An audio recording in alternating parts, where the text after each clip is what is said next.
எங்களது சிங்கக்குரல் அவர்கள் வந்து திரு எறும்பூர் ஒப்பில்லா நாய் உடனாகிய எறும்பீஸ்வரர் திருக்கோயிலிருந்து வந்திருக்கிறாரு. அந்த அற்புதமான ஒரு அன்பர் வந்து அவருடைய ஜோதிட கருத்துக்களை நம்மிடம் உரைப்பார்கள். இந்த உலகின் மகாசக்தியான பிரபஞ்சத்தை வணங்குகிறேன். இந்த பூ உலகிற்கு நான் வருகை புரிய காரணமாக இருந்த தாய் தந்தையரை வணங்குகிறேன். இது நாள் வரையில் நான் கடந்து வந்த பல்வேறு ஆசிரியர் பெருமக்களை வணங்கி மகிழ்கிறேன். இந்த வாருங்கள் வளர்வோம் என்ற 11வது கருத்தரங்கத்தை நடத்தி கொண்டிருக்கிற ஆநிலை பாலகிருஷ்ணன் ஐயாவிற்கு நன்றிகள். அனைத்து ஜோதிட பெருமக்களுக்கும் என்னுடைய நன்றியும் வணக்கத்தையும் தெரிவித்துக் கொள்கிறேன். என் பெயர் ஆறுமுகம். திருச்சி பாரத் ஹெவி எலக்ட்ரிக்கல்னு கேள்விப்பட்டிருப்பீங்க. அந்த கம்பெனியில் 37 ஆண்டுகள் பணிபுரிந்து ஓய்வு பெற்றவன். பணிபுரியும் பொழுதே ஒரு ஆராய்ச்சிக்காக ஜோதிடம் உண்மையா பொய்யா, ஜோதிடத்தில் உண்மைத்தன்மை இருக்கிறதா, ஏன்னா நான் ரிவர்ஸில் போனாலும் லைஃப்பில் ரிவர்ஸ்னால் அது நேர் வழின்னு ஒன்று இருக்குது. அதை விட்டுட்டு இந்த பக்கம் போகிறது, தஞ்சாவூருக்கு போகிறதுக்கு போல் இந்த பக்கம் சென்னை போகிறது, அப்படி போயிட்டு அப்புறம் ரிட்டர்ன் அடித்து வந்த ஆள் நான். ஏன்னா என்னுடைய லைஃப்பினுடைய ஆரம்ப காலம்னா எங்கே, ஒரு 5வது 6வது படிக்கும் போதிலிருந்தே கடவுள் நம்பிக்கை இல்லை, சாமி கும்பிட்றதில்லை, ஆச்சாரம் அனுஷ்டானத்தை அனுசரிக்கக்கூடிய ஒரு குடும்பம். வெளியில் போனால் திருநீர் இல்லாமல் வெளியில் போகக்கூடாதுன்னு அவ்வளோ என்கிட்ட சண்டை போடுவாங்க, திருநீர் வைக்காமல் வெளியே போகக்கூடாதுன்ட்டு. அப்பா இருக்கும் அந்த குடும்பத்தில் கடவுளே இல்லைன்னு சொல்கிற அளவுக்கு பேசிக்கிட்டு அப்படி போச்சு. அது எது வரைக்கும் கிட்டத்தட்ட என்னுடைய டேட் ஆஃப் பர்த் 57, 90 வரைக்கும். 57னா என்ன எவ்வளோ சார் வருது, கிட்டத்தட்ட 33 ஆண்டுகள் அப்படி தான் என்னுடைய பயணமாக இருந்தது. அதுக்கப்புறம் கம்பெனிக்குள்ளே ஃபேக்ட்ரிக்குள்ளே வந்ததுக்கப்புறம் தொழிற்சங்க இயக்கத்தில் இடதுசாரி தொழிற்சங்க இயக்கம் என்று சொல்லுகிற கம்யூனிஸ்ட் இயக்கம் CI2 எல்லாம் கேள்விப்பட்டிருப்பீங்க. அந்த இயக்கத்துக்குள்ளே தீவிரமாக வேலை செய்து பணியாற்றி இப்படியே போயிட்டு இருந்தது. மார்க்சிசம், லெனினிசம், கம்யூனிசம், மார்க்ஸ் ஏங்கிள்ஸு, அது பொருள் முதல்வாதம், அப்படி அதுக்குள்ளே தீவிரமான பற்று பாசம். அதில் எதுலேயுமே ஆனால் எதில் போனாலும் இந்த ஸ்லோ மூமெண்ட்டுங்கிறது இருக்காது, எதுலையும் ஸ்பீடு தான். அதுக்கு ஒரு காரணம் இருக்குது. லக்ன அதையும் சொல்லிடுறேன். லக்ன சப்ளாடு என்னோடது ராகு. உங்கள் ராகுன்னா என்னன்னு தெரியும் உங்களுக்கு? ராகுன்னா நவகிரகங்கள்லேயே பிரம்மாண்டம்ங்கிற ஒரு கிரகம் எதுன்னா ராகு. இதெல்லாம் நம்ம அறிந்த விஷயம்தான். அந்த ராகுவே லக்ன ஐயாவும் இன்னைக்கு காலையில் உட்காந்து ஐயாவுக்கு என்ன சப்ளாடுன்னு போட்டோம், கணக்கு போட்டோம், கையிலே கணக்கு போட்டோம். அவர் ராகு தான், அவரும் சப்ளாடு ராகு. சார் நீங்கள் ராகுவா இல்லையான்னு ஒரே ஒரு கேள்வி கேட்குறேன், நீங்கள் பதில் சொல்லுங்கன்னு சொன்னேன். என்ன ஒரே ஒரு கேள்வி தான், அதுக்கு பதில் சொல்லுங்கள், நீங்கள் ராகுவா இல்லையான்னு சொல்கிறேன். நான் என்ன சொன்னேன்னா, உங்களுடைய இந்த ராகு சப்ளாடாக இருக்கிறவங்க ஒரு சாதாரணமாக எந்த விஷயத்தையும் கையாள மாட்டார்கள், அவங்களுக்கு கையாள தெரியாது, எதையும் பிரம்மாண்டமாக அதை யோசிப்பாங்க. ஒரு சின்ன விஷயம் இருந்தாலும் அதை எந்த அளவுக்கு பெருசாக செய்யலாம், அது சிம்பிளாக செய்யக்கூடாது, அது பெருசாக செய்யலாம் அப்படின்னு தான் அவங்களுடைய திங்கிங் இருக்கும். உண்மையா இல்லையாண்ண ஐயா என்று கையெழுத்து கும்பிட்டு 100க்கு 100 உண்மைட்டார். எனக்கு எதுவுமே சின்னதாக சிறிதாக நுணுக்கி செய்ய தெரியாது, என்னுடைய யோசனையே எப்படி இருக்குன்னா பிரம்மாண்டமாக தான் இருக்கும் அப்படின்னாரு. அது அங்கே தான் போய் நிற்கும். அதுமாதிரி அந்த லக்னா சப்ளாடு ராகுவாகி இருப்பதனால் எதுலேயுமே அந்த ஸ்பீடு இருக்கும். ஏன்னா ராகு எதுக்கு காற்றுக்கு அதிபதி. இப்போ நான் வண்டி ஓட்டினேன்னு வச்சுங்களேன், அது காராக இருக்கட்டும் பைக்காக இருக்கட்டும், கூட வர்றவங்களுக்கு உயிரை கையில் பிடிச்சிட்டு தான் உட்காந்துருப்பாங்க. அப்பா எப்படியோ உங்ககிட்ட தப்பிச்சிடுவோம். இன்றைக்கி ஒரு ஆளை லிஃப்ட்டு கேட்டார், என்னோட பணியாற்றுறவர். கூட்டிகிட்டு போனேன், வீட்டில் கொண்டு இறக்கி விட்டேன். ஐயா சாமி இன்னுமே உங்கள் கூட நான் வரலைங்க ஐயா, இன்றைக்கி எப்படியோ நான் உயிர் பொழைச்சிட்டேன் அப்படின்னா அந்த ஸ்பீடு போது என்னன்னு தெரியும். அது இயற்கையாகவே அந்த ஜாதகம் வேலை செய்யுது, ஸ்பீடு வந்துடுது. கார் ஓட்டினா கூட ஸ்பீடாக தான் போவேன். அப்படி அதெல்லாம் ராகு. அப்படி என்ன ஆச்சுன்னா, இதில் ஒரு ஆராய்ச்சி பண்ணணும். ஏன்னா பல்வேறு புத்தகங்கள். சார் வணக்கம். பல்வேறு கம்யூனிஸ்ட் இயக்கத்தில் இருக்கவங்க பார்த்தீங்கன்னா நிறைய படிப்பாங்க, நிறைய புத்தகம் வாங்குவாங்க. அது அவங்கள்ட்டலாம் நீங்கள் பேசிலாம் நீங்களாம் அவங்கள ஜெயிக்க முடியாது. என்ன சப்ஜெக்டில் வேணாலும் வருவாங்க. நீங்கள் எந்த சப்ஜெக்டில் எந்த ரூட்டில் போய் பேசினாலும் உங்களை, ஏன்னா அவ்வளோ சப்ஜெக்டையும் அவங்க படித்து வச்சுருப்பாங்க. அதுபோல் படிக்கிறதுக்கும் போது இது ஒன்று குறுக்க வருது. எது? ஜோதிடம் குறுக்க அப்படி ஒரு குறுக்க வருது. வந்த உடனே ஒரு திங்கிங் வருது, என்ன இது சயின்ஸ் முன்னேறி அது பாட்டில் போயிட்டு இருக்கு, ஒரு பக்கமாக விஞ்ஞானம் முன்னேறி கண்டுபிடிச்சிட்டே இருக்கிறான், இது இந்த ஜோதிடம் வந்து அதுக்கு மேலே வேகமாக போயிட்டு இருக்கு, மக்களை கவி பிடிச்சிக்கிட்டு இருக்குது. மக்களை கவி பிடிக்கிறதுனா எப்படி கவி பிடிக்குதுன்னா, அப் டு பாட்டம் பிடிக்குது. அப் டு பாட்டம்னா சாதாரண குடும்பத்தில் விவசாயியாக இருந்தாலும் கூலி வேலை செய்கிறவனும் ஜோதிடம் நோட்டு வச்சுட்டு எடுத்துக்கிட்டு வந்து ஜாதகம் பார்க்குறான். கடைசி உச்ச நிலையில் இருக்கிற ஜனாதிபதி பிரதமர் கொண்டு நோட்டை தூக்கிட்டு ஓடியாரான். எங்கே ஓடியாரா?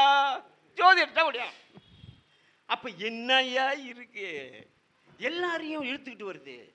அப்போ என்னமோ அங்கே இருக்கு போல, என்னன்னு உள்ள பூந்து பார்த்துருவோம்.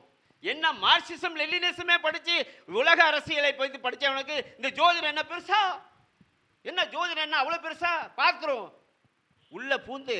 அப்போ என்ன எந்த நினைப்போடு உள்ளே போனோம் தெரியுங்களா? எந்த திங்கிங்கில் உள்ளே போகிறோம் பாருங்க. ஜோதிடம் படிச்சுட்டு வந்து இந்த ஜோசியம் பார்க்குற பயல்கள்லாம் கட்டம் போட்டு ஊரைய மாத்துறீங்களேடா, இருங்கடா உங்களை வச்சுக்கிறேன், படிச்சுட்டு வந்து பேசிக்கிறேன். உள்ளே போனேன். உள்ளே போனால் ஜோதிடம், தம்பி வா தம்பி வா வா வா, நீங்கள் தான் வா வா, நீ யாருன்னு நான் ஒன்றை காமிக்கிறேன்னு என்ன மண்டையில் தட்டி உட்கார வச்சு என்னை முழுங்கிடுச்சு. ஜோதிடம் என்ன சுவாக பண்ணிடுச்சு. நான் ஒன்றும் பண்ண முடியல. ஏன்னா உண்மையை தேடக்கூடிய ஆள், உண்மையை தேடி அலைகிற ஆள், உண்மை இருக்கும்போது எப்படி நான் வீணுக்கு மறுப்ப முடியுமா? ஏன்னா நான் ஜோதிடம் படிக்கும் பொழுது என்னுடைய டிபார்ட்மெண்ட்டில் 200 பேர் வேலை செய்கிற இடத்துல 5 பேர் பிள்ளை இல்லாமல் இருக்கிறான், 5 பேர் கல்யாணம் ஆகாமல் இருக்கிறான், 2 பேர் டைவர்ஸ் ஆனவன் இருக்கிறான். கொண்டடா எடுத்துடுவாடா வஞ்சாது பார்த்தா அப்படியே ரூல் உக்காருது. அப்போ நான் என்னத்தை சார் இல்லைன்னு சொல்ல முடியுமா? அப்போ ஏன் ஜாதகத்தை போய் தூசு தட்டி என் கல்யாணம் எப்படி நடந்ததுன்னா அது அதே பெரிய விஷயமா இருக்கும். புரட்டாசி மாதம் கல்யாணம் பண்ணவங்க யாராவது இருக்கீங்களா? இங்கே புரட்டாசி மாதம் திருமணம் செய்தவர்கள் யாராவது இருக்கீங்களா? அடியேன் புரட்டாசி மாதம் கல்யாணம் பண்ணுவேன். அப்போ எவ்வளோ தீவிரமாக இருந்திருப்பான் பாருங்க. போய் கல்யாண மண்டபம், எங்கள் கம்பெனி கல்யாண மண்டபத்தை புக் பண்ணுறதுக்கு போகிறேன், லட்சரை திருப்பிட்டே வராரு. 1 மாதத்தை அப்படியே தள்ளி விட்டார். சார் அங்கே நிறைய தேதி இருக்க போல் இருக்கு, ஏன் அதை தள்ளி விட்றீங்க? அது புரட்டாசி மாதங்க, அதில் கல்யாணம் வைக்க மாட்டாங்கங்க. என்ன அடாடாடா, அந்த பேஜை இங்கே எடுங்க, அந்த பேஜை எடுங்க. அதில் ஒரு சண்டே நல்ல ஞாயிற்றுக்கிழமையாக பாருங்கள், எல்லோரும் கல்யாணத்துக்கு வர்ற ஞாயிற்றுக்கிழமையாக பாருங்கன்னு பார்த்தா அந்த ஆள் ஒத்துக்க மாட்டான். சார் புக் பண்ணால் கேன்சல் பண்ணுவீங்க சார், பொண்ணு வீட்டில் ஒத்துக்க மாட்டாங்க சார், நீங்கள் வேணால் தீவிரவாதியாக இருக்கலாம் சார், பொண்ணு கொடுக்குற ஒத்துக்குவானா சார் புரட்டாசி மாதத்தை அப்படிங்கிற. நான் புக் பண்ண சொல்கிறேன்னா புக் பண்ணு, உனக்கு என்ன வேலை? நான் சொல்கிற தேதியில் புக் பண்ண வேண்டியது தான் இங்கே உட்காந்துருக்க, நீ புக் பண்ணு. சரி என்னமோ போங்க, இப்போ கேன்சல் தான் பண்ண போகிறீங்க, திரும்ப வந்துனாலும் புக் பண்ணியாச்சு. அக்டோபர் 12ஆம் தேதி 1986 அக்டோபர் 12 என்னுடைய கல்யாணம் புரட்டாசி மாதம். இதில் என்ன வேடிக்கைன்னா பொண்ணு வீட்டுக்காரங்க அப்ஜெக்ஷனே சொல்லலை, அவங்களும் ஓகேன்ட்டாங்க. ஏன்னா அது கொஞ்சம் நான் கம்யூனிஸ்ட் இயக்கம்னா அவங்க திமுகவில் கொஞ்சம் தீவிரமாக உள்ள குடும்பம், அவங்களும் ஒன்றும் கண்டுக்கல. சரி மாப்பிள்ளை ஏதோ அவர் டேட்டு வச்சுட்டார், ஓகேன்ட்டாங்க. இதில் என்ன வேடிக்கை தெரியுங்களா? பத்திரிகையில் படம்லாம் போடும்ல, என்ன படம் போடுவாங்க ஜென்ரலாக? முருகன் படம், ஏதோ சாமி படம் இதெல்லாம் போடுவாங்கள்ல. ஏன் பத்திரிகை என்ன படம் போட்டோம் தெரியுங்களா? அருவாள் சுத்தியல். ஒரு ஆண் சுத்தியலும் ஒரு பெண் அரிவாளும் பிடிச்சிருக்க அரிவாள் சுத்தியல் படம் போட்டு பத்திரிகை அடித்தேன். அப்போ எவ்வளோ தீவிரமான ஆளாக இருந்திருப்பேன். என்ன வேடிக்கைன்னா அந்த பத்திரிகை தான் பொண்ணு வீட்டுக்கு கொடுத்தேன், அவங்களும் எல்லாருக்கும் கொடுத்தாங்க, ஒன்றும் அப்ஜெக்ஷன் சொல்லலை. அப்படி தான் திருமணம். அவ்வளோ தீவிரமான ஆளுங்கிறதுக்காக சொல்கிறேன். நான் யார் அப்படின்னா நான் இப்படி தான் இருந்தேன். ஆனால் என்னை இப்படி இருந்தவனை இந்த ஜோதிடம் மண்டையில் போட்டு தட்டி உட்கார வச்சு சரண்டர் ஆயிட்டேன். எந்த கடவுளை இல்லை என்று சொன்னேனோ, என்னுடைய ஆரம்ப காலத்தில் என்னுடைய வினவு தெரிஞ்சதில்லை, நான் 5வது 6வது படிக்கும் போது இல்லைன்னு சொன்ன விஷயத்த எல்லாத்தையும் ஊற்றி சுருட்டி உட்கார வச்சுட்டு இந்த ஜோதிடத்தை தோன்ற அன்னையிலிருந்து நான் இறை வழிபாடு செய்ய ஆரம்பித்தேன், இறைவனை வணங்கினேன். ஏன்னா நம்ம யாரை போய் ஹேண்டில் பண்ணுறோம்? யாரோட தொடர்பு கொள்கிறோம்? கிரகங்களோட தொடர்பு கொள்கிறோம். இங்கே ஒரு கேள்வி கேட்குறவங்க எல்லாரையும், அதாவது கிரகங்கள் வலுவானவையா, கடவுள் வலுவானவரா? கடவுள், கிரகங்கள் தான் வலுவானவை. கடவுள் அடுத்த கட்டம் தான், கிரகங்கள் தான் வலுவானவை. ஐயா இப்போ வந்து வலுவா ஒரு கருத்தை சொன்னாரு. இப்போ இந்த மாதிரி கருத்து சொல்றவங்களுக்கு ஒரு சிக்கல் வரும். அந்த சிக்கலுக்கு ஐயாவுக்கு வருது. எப்படி வந்து எல்லாரையும் ஹேண்டில் பண்றவங்க யாரு சார்?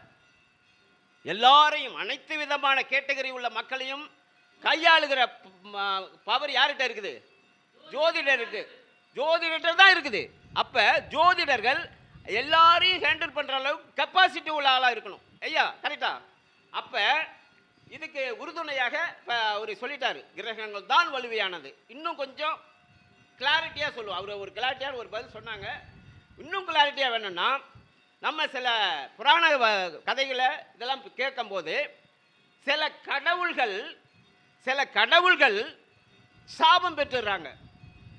ஏதோ ஒரு காரணத்தால சாபம் பெற்றுறான். அந்த சாபத்தை நிவர்த்தி செய்வதற்கு என்ன பண்றான்னா, கிரகங்கள்கிட்ட வந்து மண்டிட்டு மன்றாடிதான் அவர்கள் சாப விமோசனம் பெற்று இருக்கிறார்கள். இதானே வரலாறு. அப்ப கடவுள்களே தன்னுடைய சாப விமோசனத்தை கிரகங்களை வணங்கிதான் விமோசனம் பெறாங்க. அதனால் கடவுளை விட மேலானது கிரகங்கள். ஏன்னா ஒவ்வொரு விஷயத்துக்கும் கிளாரிட்டி இருக்கணும் சார் ஜோதிடர்களுக்கு. அப்படி நான் இந்த ஜோதிட துறைக்குள்ள வந்தேன். எப்போ? 1990 நான் மதுரை காமராஜர் யூனிவர்சிட்டியில் தொலைதூர கல்வின்னு போட்டிருந்தாங்க. ஒரு தினத்தந்தியை ஒரு நாள் எடுத்து படிக்கும் போது தொலைதூர கல்வி ஜோதிடம் அப்படின்னு மதுரை யூனிவர்சிட்டி போட்டுச்சு. என்ன குவாலிஃபிகேஷன் பார்த்தேன். குவாலிஃபிகேஷனில் எழுது படிக்க தெரிஞ்சால் போதுன்னு தான். சரி போடு. ஏன் வந்து போட்டேன்னா, ஒரு தனியாக ஒரு குருநாதர்கிட்ட போய் கல்வி படித்தோன்னு வச்சுங்களேன், அவருக்கு தெரிஞ்சது தான் சொல்லி கொடுப்பாரு. அதில் 2 விஷயத்த வச்சுக்குவார். முழுசாக எந்த குருநாதரும் சொல்லி தருவாங்களா? அவங்க 2 பாயிண்டை வச்சுக்குவாங்க. இப்படியே 2 பாயிண்டாக போய் கடைசியில் ஒன்றும்லாம் நிற்கிது, உருப்படாத போயிருக்குது. அதான் உண்மை. வைத்தியத்திலேருந்து ஜோதிடம் வரைக்கும் இதான் உண்மை. அப்போ நான் ஏன் யூனிவர்சிட்டிக்கு போனேன்னா, யூனிவர்சிட்டியில் ஒரு சிலபஸ் காமன் டு ஆல், எல்லாருக்குமான ஒரு சிலபஸ் வச்சுருப்பாங்க. அந்த சிலபஸ்ங்கிறது க்ளீனாக இருக்கும். அது இன்னார் இவருக்கு ஒன்றுலாம் சொல்ல மாட்டாங்க. அதுக்காக அங்கேயே படித்தேன். அது என்ன ஜோதிடம் என்ன உள்ளே எடுத்துகிட்டு போய் என்ன இது வந்து அதோட வாயை மூடிக்கிட்டு உக்காந்துக்கிட்டேன். இந்த மாதிரி எதுவுமே ஜோதிடத்தை பற்றி நெகட்டிவாக பேசக்கூடாது, கடவுளை பற்றியும் பேசக்கூடாது. எல்லாமே ரிவர்ஸ் ஆகிடுச்சு லைஃபு 33 வயசில். அதுக்கப்புறம் அப்புறம் என்ன பண்ணுவோம்? ஆராய்ச்சின்னு எங்கே புத்தகத்தை பார்த்தாலும் வாங்கி மூட்டையாக கொண்டாந்து அடுக்கி வைக்க இடம் இல்லாமல் வீட்டில் சண்டை தான் வந்துச்சு. இந்த வாங்கிறத புத்தகம் வாங்கி படித்தாலும் பார்க்கல, படிக்க வந்து அடுக்கி வச்சு இங்கே ஊடு முழுக்க புத்தகமாக இருக்குது. வந்து சண்டை வேற வந்துடும். அதனால் இப்போ கூட என் பையில் ஒரு புக்கு இருக்குது. அன்னைக்கு வாங்கினேங்க ஐயா. வாங்கினேன். எங்கே போனாலும் புத்தகம் வாங்கிடுறது. அது ஒரு இதில் என்னன்னா, ஒரு நாள் புத்தகம் வாங்கிட்டு பஸ்ஸுக்கு காசு இல்லைங்க, எல்லா காசையும் கொடுத்துட்டேன். திருச்சி டவுனில் ஒரு மீட்டிங் நடக்குது, புத்தகம் வாங்கிட்டேன். பையில் பார்க்குறேன் காசு இல்லை பஸ்ஸுக்கு. ஏய் நீ புத்தகம் அப்படி திமுறா உனக்கு? காயில் காசு எவ்வளோ இருக்குன்னு பார்க்காம புத்தகம் வாங்குவியா? உனக்கு பனிஷ்மெண்ட்டு என்ன? அது திருச்சியிலேருந்து நடந்து போகணும். பனிஷ்மெண்ட் வேணும்ல. எனக்குள்ளாலே பனிஷ்மெண்ட் கொடுத்துக்கொண்டேன். உன்னை அடங்க மாட்டேன். உனக்கு அடங்கணும்னா நீங்கள் திருச்சியிலேருந்து நடந்து போ, 15 கிலோமீட்டர் நடந்து போ, அப்போ தான் நீ அடங்குவ. அவ்வளோ திமுறா உனக்கு புத்தகம் வாங்குறது? கையில் காசு பஸ்ஸு கூட வச்சுக்காம அப்படின்ட்டு அதெல்லாம் நடந்ததுக்கா. அப்படி தீவிரமான ஆள். அவ்வளோ புத்தகம் இன்றைக்கி இருக்குது. இதில் என்னென்னா, ஒரு புத்தகத்தை 2 தடவை வாங்கியிருப்பேன். அதை வாங்கி கொண்டு அங்கே வச்சுட்டு அப்புறம் பார்த்தோன்னா அது முக்கியமான புத்தகம் தானே, அப்போ புத்தகம் வாங்கணும்ல. ஒன்று சில நேரத்தில் தேடுனா 2 புக்கு வருது. இது எப்படி 2 புக்கு வந்துச்சு? மாற்றி வாங்கிடுறது. அப்படி இன்னும் புத்தகம் இருக்குது. இப்போ வாங்கிட்டு தான் இருக்கிறேன். வாங்கி படித்து ஜோதிடம் பார்க்குறேன்னா இல்லையோ, நான் பார்க்கல, ஜோதிடம் பார்க்கவே இல்லை. ஏன்னா அதில் ஒரு முடிவு பண்ணிட்டேன். நான் என்ன முடிவு பண்ணேன்னா, இங்கே கொஞ்சம் சிந்தனை வந்து பிரபஞ்சம் எனக்கு கொடுத்துக்கிட்டே இருக்கும் சார். அது சரியாகவே இருக்குது. நான் என்ன பண்ணுறது? என்னுடைய மூளை என்ன சொன்னதுன்னா, உனக்கு ஒரு ஜீவனத்தை கொடுத்துருக்கேன். என்ன சொல்லுது கிரகங்கள்? எனக்கு ஒரு ஜீவனத்துக்கு நான் வழியை கொடுத்துருக்கா இல்லையா? மாதம் ஆனாச்சுன்னா சம்பளம் வருது. அப்போ அது இல்லாமல் ஜோதிடம் பார்த்து அதில் ஒரு வருமானம் ஈற்றுவது என்பது அதுக்கு எதிரானது. எதுக்கு எதிரானது? ஏய், உனக்கு தான் ஒரு சம்பளத்துக்கு ஜீவனத்துக்கு ஒரு வழி கொடுத்துருக்கல, என்ன நீ நீ என்ன அது இல்லாமல் நீ என்ன பயன்படுத்தி, அதுவும் எந்த கிரகங்கள் எனக்கு ஜீவனத்துக்கு வழி செய்ததோ அந்த கிரகத்தை எதிர்த்து இன்னொரு சம்பாத்தியம் பண்ணனா அது கிரகம் என்ன பண்ணும்? உன்னை தொலைச்சி விடுவான். உனக்கு ஒரு வழி கொடுத்துருக்கேன், அதை விட்டு இன்னும் காசு சம்பாதிக்க ஆசைப்படுறியா, பனிஷ்மெண்ட். அதனால் இதெல்லாம் எனக்கே தோணுது, வேண்டாம். எப்போ வரைக்கும்? நான் 1990 ஜோதிடம் படிக்க ஆரம்பித்தேன். அதிலேருந்து 2016 ரிட்டையர்டு. அதில் ஒரு 10 வருஷம், இதில் ஒரு 16 வருஷம், 26 வருடங்கள் நான் ஜோதிடத்தை படித்து கொண்டே இருந்தேன். ஒரு பைசா யார்ட்டையும் வாங்கிட்டு ஜோதிடம் பார்க்கல. ஆனால் எனக்கு ஜோதிடம் தெரியும். தெரிந்த நண்பர்கள் அணுகுவார்கள், அவங்களுக்கு பலனும் சொல்லியிருக்கேன், அதுவும் சிறப்பாகவும் நடந்திருக்கு. ஆனால் காசு வாங்க மாட்டேன். ஐயா, காசுக்கு ஏதாவது கொடுத்தாங்கன்னா நீங்கள் போய் கோயிலில் உண்டியில் போட்டுருங்க, ஏன்னா என் காசை நீங்கள் கோயில் உண்டியில் போட்டுருங்க, எனக்கு வேண்டாம் அப்படின்னு சொல்லியிருக்கேன். அன்னைக்கு ஒரு முடிவு எடுத்தேன். எனக்கு ஜீவனத்திற்கு எனக்கு ஒரு காசு வேணும் இல்லையா, அன்னைக்கு தேவைப்பட்டால் ஜோதிடத்தின் மூலம் சம்பாதிச்சுக்கிறேன். அது வரைக்கும் நான் சம்பாதிக்க மாட்டேன் என்று முடிவெடுத்தேன். 2016 ஜூனில் ரிட்டையர்டு, ஜூலையில் ஆஃபீஸு. ஜூனில் ரிட்டையர்டு, ஜூலையில் ஆஃபீஸ். ஏன்னா அன்னைக்கு எடுத்த முடிவு தானே. 26 வருஷம் நான் விரதம் இருந்திருக்கேன்ல, சம்பாதிக்கக்கூடாதுன்னு. இப்போ எனக்கு ஜீவனத்துக்கு வழி வேணும். ஏன்னா பிஹெச்எல் ரிட்டையர்மெண்ட் ஆனால் காசு ஐயாவுக்கு மாதிரி பென்ஷன் எனக்குலாம் கிடையாது. எங்களுக்கு சும்மா ஒரு 6000 ரூபா வருது இன்றைக்கி மாதம். 6000 ரூபா எதுக்கு ஆகும் பார்த்துங்க. அதுக்காக எனக்கு எங்கள் வருமானம் தேவைப்படுது. இன்றைக்கி செலவு திரும்பவும் புக்கு வாங்கணும், மீட்டிங் போகணும், அங்கே போகணும், இங்கே போகணும், செலவு பண்ணணும், காசு வேணும் இல்லையா. சாப்பாட்டுக்கு பிரச்சனை இல்லை. பையன் என் பேங்க் எம்ப்ளாயி, வீடு கட்டியிருக்கான், நான் வீடு கட்டலை, அதெல்லாம் போயிடுச்சு, அது பெரிய கதை என்ன. அதனால் அது பிரச்சனை இல்லை. ஆனாலும் நம்ம கையில் காசு இருந்து இப்போ கிளம்புறோம், நம்ம ஜாலியாக போகணும், செலவு பண்ணணும், அதுக்கெல்லாம் வேணும்ல. அதுக்காக ஜோதிடம் பார்த்துக்கிட்டு இருக்கேன். அதுக்குன்னு ஒரு லிமிட் இருக்குது. இந்த இடத்துல இன்னொன்று சொல்லிக்கிறேன், ஜோதிடம் மூலம் சம்பாதிக்கலாம். எவ்வளோ சம்பாதிக்கலாம்? அளவு தீர்மானிக்க தெரியணும். அளவுக்கு மிஞ்சலாம் அமிர்தமும் நஞ்சுன்னு சொல்லியிருக்கிறாங்க. அது ஜோதிடர்கள் கவனமாக இருக்கணும். ஜோதிடத்தில் அதிகமாக சம்பாதிக்கக்கூடாது. ஏன் சம்பாதிக்கணும்னா, அந்த பாவம், ஜோதிடம் என்பது 5ஆம் பாவம், ஜோதிடம் மூலமாக அதிகமாக சம்பாதிச்சா நம்ம சந்ததியை பாதிக்கும். 5ஆம் பாவம் தானே நம்ம சந்ததி. அந்த பாவத்தை 5ஆம் இடம் என்பது அகம் சார்ந்த பாவம். 5ஆம் இடம் என்பது அகம் சார்ந்த பாவம், உயிர் பாவம். 1, 3, 5, 7, 9, 11 உயிர் சார்ந்த பாவங்கள். ஜோதிடம் அதுக்குள்ளே இருக்குது. அதுக்குள்ளே நீங்கள் சம்பாதிக்கும் போது அந்த அளவை மீறினீங்கன்னா சந்ததிகள் 5ஆம் இடம் பாதிக்கப்படும், நம்ம சந்ததி பாதிக்கப்படும். அதிலெல்லாம் சீரியஸாக இருக்கணும். அதெல்லாம் அந்த கிளாரிட்டிலாம் பாரம்பரியத்தை தாண்டி இன்னொரு விஷயத்துக்கு வருவேன் நான், அப்போ சொல்கிறேன். நான் அப்படி தான் ஆஃபீஸ் போட்டேன். 2015 ரிட்டையர்ட் ஆகிறதுக்கு முன்னாடி என்னாச்சுன்னா, படிக்கிறது ஆராய்ச்சி இப்படியே இருக்கும்போது இந்த இதில் தான் உங்களுக்கு ஜோதிடத்தில் நிறையா பிரிவுகள் இருக்குது. பாரம்பரியம், பராசரர் முறை, பாரம்பரியம். அதிகமான மக்கள் பாரம்பரியத்துக்குள்ளே தான் இருப்பாங்க. அதில் அப்புறம் நாடிமுறைன்னு ஒன்று நாடிமுறை இருக்குது. அப்புறம் நிறைய பிரிவுகள், பிரசன்னம், அது இதுன்னு எல்லாம் ஏகப்பட்ட விஷயங்கள், ஜோதிட முறைகள் இருக்குது. எனக்கு என்ன ஒரு பிரச்சனை வந்துச்சுன்னா, நான் இவ்வளவும் படிச்சுக்கிட்டே இருக்கணும் ஒழிய, ஒரு ஜாதகத்தை எடுத்த உடனே டக்குன்னு பார்த்தா நான் ஒரு பலனை சொல்கிறோங்கிற விஷயம் என்னால் கையாள எனக்கு முடியலைங்க. நான் யாரையும் நான் குறை சொல்கிறதுக்காக என்னால் முடியல.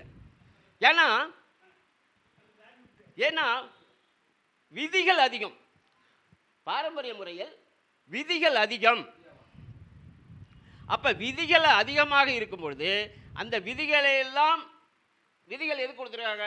ஒரு ஜாதகத்தில் அப்ளை பண்ணுறது தான் கொடுத்துருக்காங்க. அந்த விதிகளை எல்லாம் அப்ளை பண்ணி ஒரு ரிசல்ட் எடுக்கிறதுக்கு ரொம்ப சிரமமாக இருந்துச்சு, என்னால் முடியல. ஆனால் ஜாதகம் பார்த்து பலன் சொன்னேன், நீங்கள் நல்லா தான் சொல்கிறீங்கன்னு சொல்லிட்டு தான் போனாங்க. எனக்கு திருப்தி இல்லை. எனக்கு ஒரு சந்தேகம் இருந்துக்குள்ளே இருக்குது, நம்ம சொல்கிறது சரிதானா, கரெக்டாக சொல்கிறோமா அப்படிங்கிற ஒரு சந்தேகம் இருந்தது. இந்த காலகட்டத்தில் கேபி சிஸ்டம், உயர்கணித சார ஜோதிடம்ங்கிற ஒரு முறையை யூடியூப்பில் ஒரு ஆசிரியர் விளக்கிட்டு இருந்தார். பார்த்தேன், அவர் ஜோதிடம் தான் சொல்கிறாரு, ஆனால் வித்தியாசமாக சொல்கிறார். இந்த ரூலெல்லாம் ஒன்றுமே பார்க்கல. அவர் ஆட்சி பார்க்கல, உச்சம் பார்க்கல, நீசம் பார்க்கல, பார்வை இங்கேருந்து அவர் பார்க்குறாரு, அந்த பக்கம் இருந்து அவர் பார்க்குறாரு, இங்கேருந்து 3ஆம் பார்வை இங்கே பார்க்குறாரு. நான் எங்க பார்க்கறது? நான் எங்க பார்க்கறது? இப்ப நான் எங்கயா பார்க்கறது? அவன் மூளைக்கு இல்லைன்னு கிரகம் பார்க்குது. நான் எங்க பார்க்கறது? கஸ்டமர் என்ன பார்க்கறான்? கஸ்டமர் என்ன பார்க்கறான்? அவனை நான் பார்க்க முடியல. இப்படி தடுமாறிக்கிட்டு இந்த கொஸ்டின் பேப்பரில் எக்ஸாம் எழுத போனோம்னா கொஸ்டின் பேப்பரை கையில் கொடுத்தோன்னே பார்க்குறான். ஆன்சர் ஒரு கொஸ்டினுக்கு ஆன்சர் தரலன்னு வச்சுங்க, அப்படியே தலை கிருன்னு சுத்தம். என்னடா எழுதுறது அப்படின்னு. ஒன்றுமே நான் படித்தது ஒன்றும் வரலையா, என்னையா எழுதுறது? அப்படி சில ஜாதகம் சார். நான் அப்படியே உண்மையாக பேசுகிறாள். நான்லாம் வந்து யாருக்கும் எதுக்காகவும் அதுக்காக பேசுகிற ஆள் கிடையாது. உண்மையை தான் பேசுவேன். அப்போ எனக்கு தலை கிருன்னு சுற்றின ஜாதகம்லாம் வந்துச்சு, பார்த்தேன்.